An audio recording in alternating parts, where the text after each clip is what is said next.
والعاقبة للمتقين والصلاة والسلام على أشرف الأنبياء والمرسلين وعلى آله وصحبه أجمعين اما بعد درود شریف کا نذرانہ پیش کریں. اللهم صل وسلم وبارك على سيدنا مولانا محمد معدن الجود والكرم وآله وصحبه وبارك وسلم.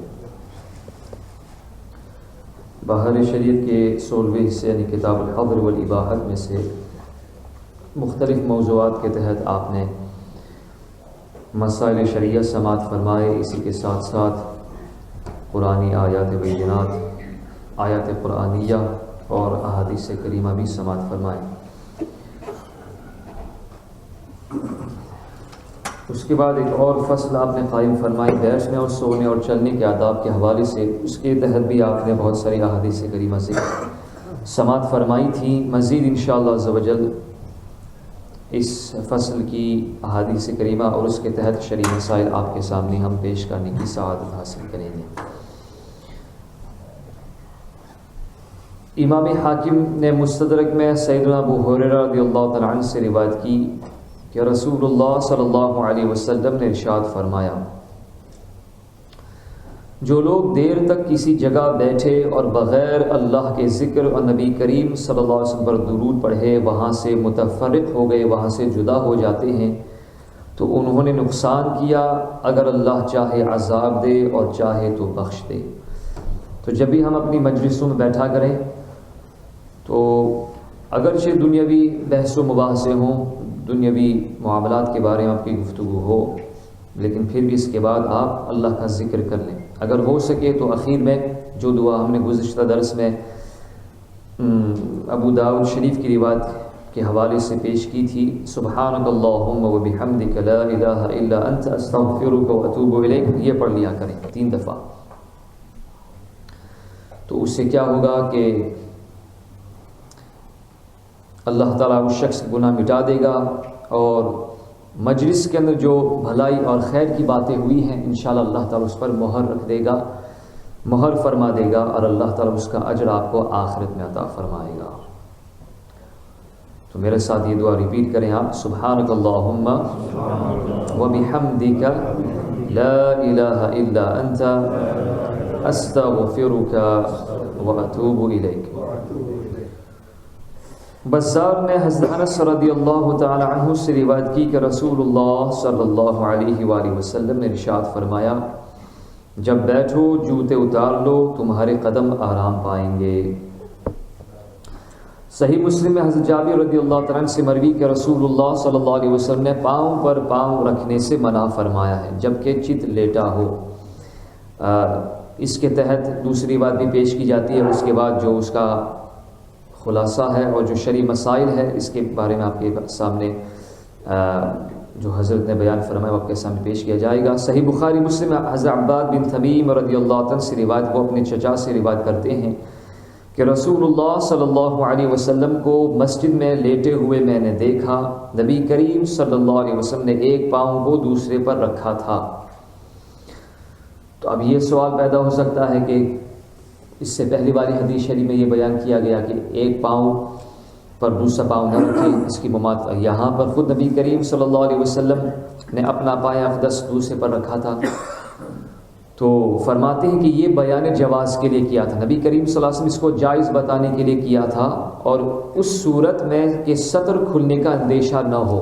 یعنی اگر آپ پاؤں پھیلا رہے ہیں اور بعض لوگ تہبند پہنتے ہیں، صرف تہبند، جس کی وجہ سے اندیشہ ہوتا ہے کہ سطر کھل جائے، لیکن اگر کوئی اپنے کپڑا اس پر رکھ دیا ہے، شال یا چادر رکھ دی ہے تو اس میں کوئی حرج نہیں، آپ کر سکتے ہیں. اس طرح آپ ایک پاؤں پر دوسرا پاؤں رکھ سکتے ہیں.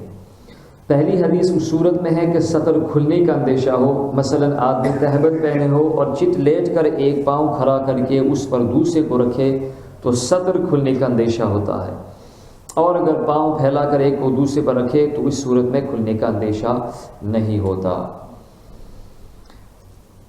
چونکہ بیچ میں کپڑا آ جاتا ہے.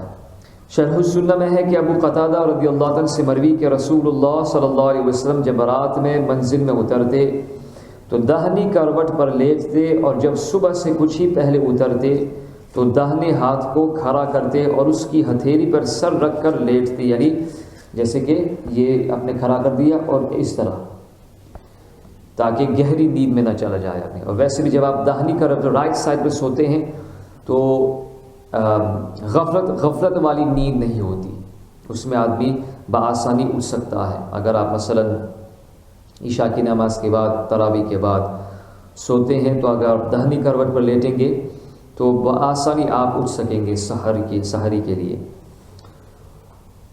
ترمذی نے حضرت جابر بن سمرہ رضی اللہ تعالیٰ سے روایت کی کہ میں نے نبی کریم صلی اللہ علیہ وسلم کو بائیں کروٹ پر تکیہ لگائے ہوئے دیکھا۔ یہ بھی بیان جواز کے لیے ہے۔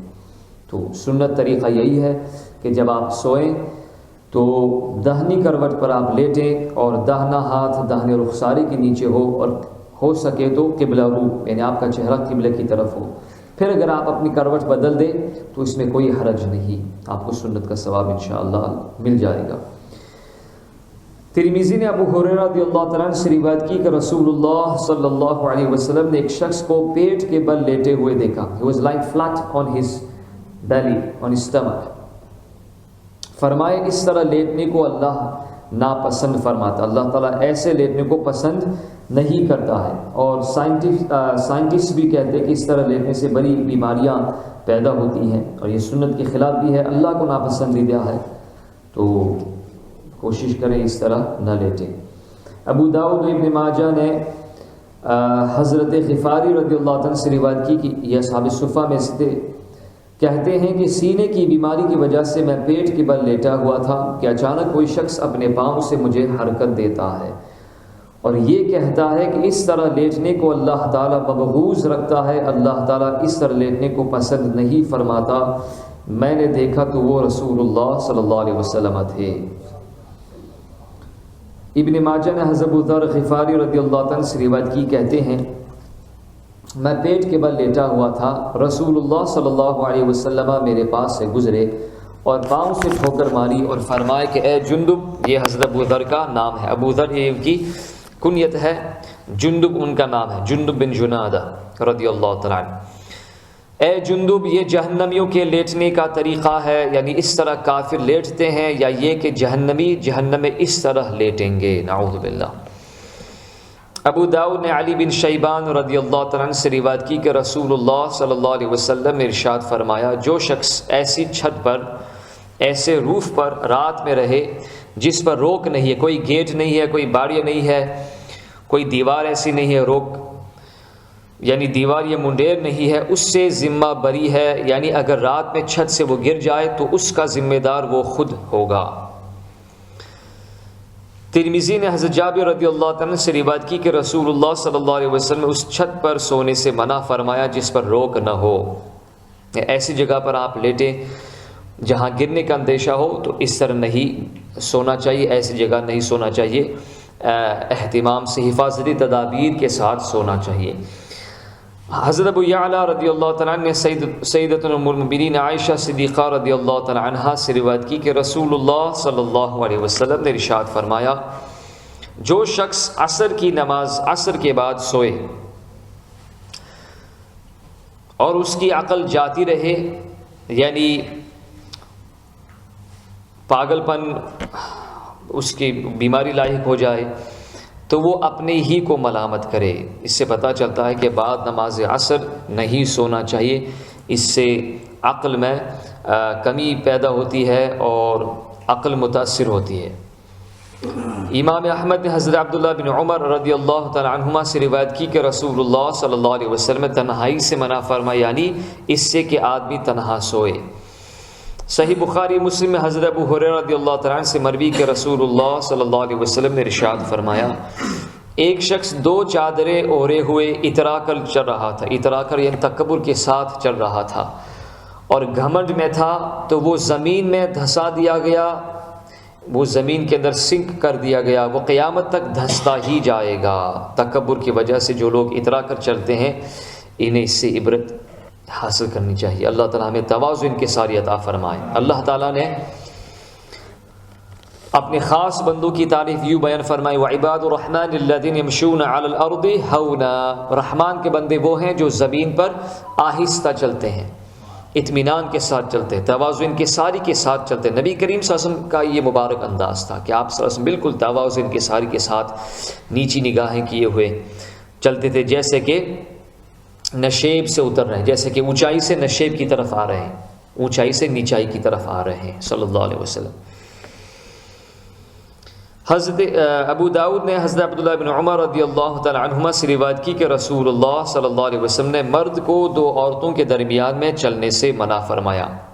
بیہقی نے شعب الایمان میں حضرت عبداللہ بن عمر رضی اللہ تعالی عنہما سے روایت کی رسول اللہ صلی اللہ علیہ وسلم نے ارشاد فرمایا جب تمہارے سامنے عورتیں آ جائیں تو ان کے درمیان میں نہ گزرو، داہنے یا بائیں کا راستہ لے لو.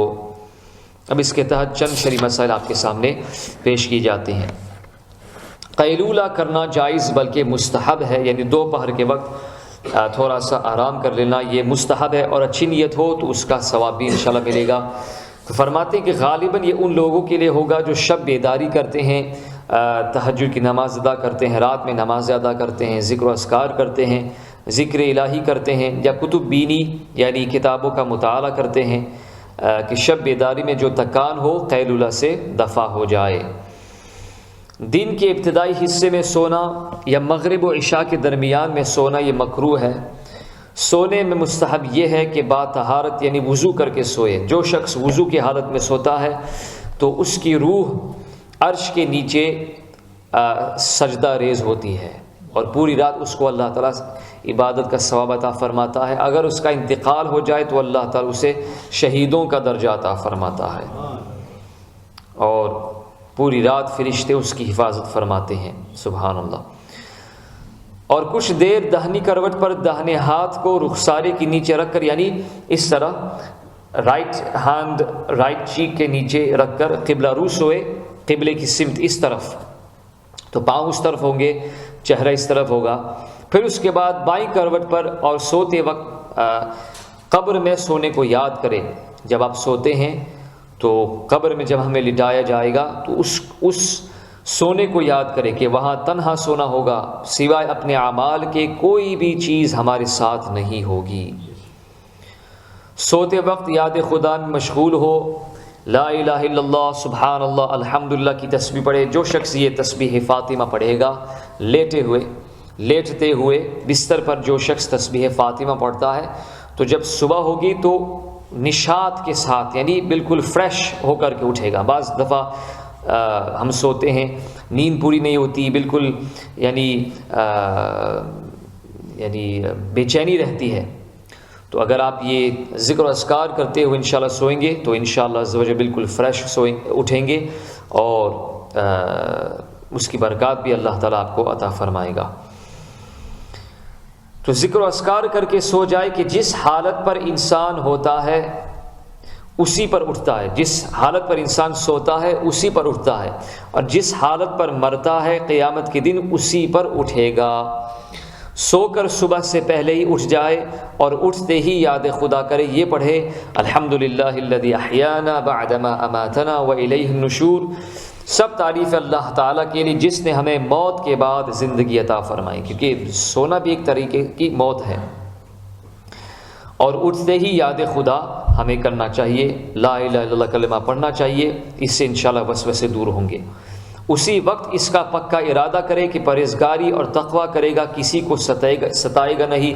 صبح اٹھتے ہی یہ نیت کر لیں کہ انشاءاللہ آج مجھ سے کوئی گناہ سرزد نہیں ہوگا. سبحان اللہ. تو آپ نے نیت کی، اللہ تعالیٰ آپ کو ثواب بھی عطا فرمائے گا اور توفیق بھی عطا فرمائے گا. بعد نماز عشاء باتیں کرنے کی 3 صورتیں ہیں.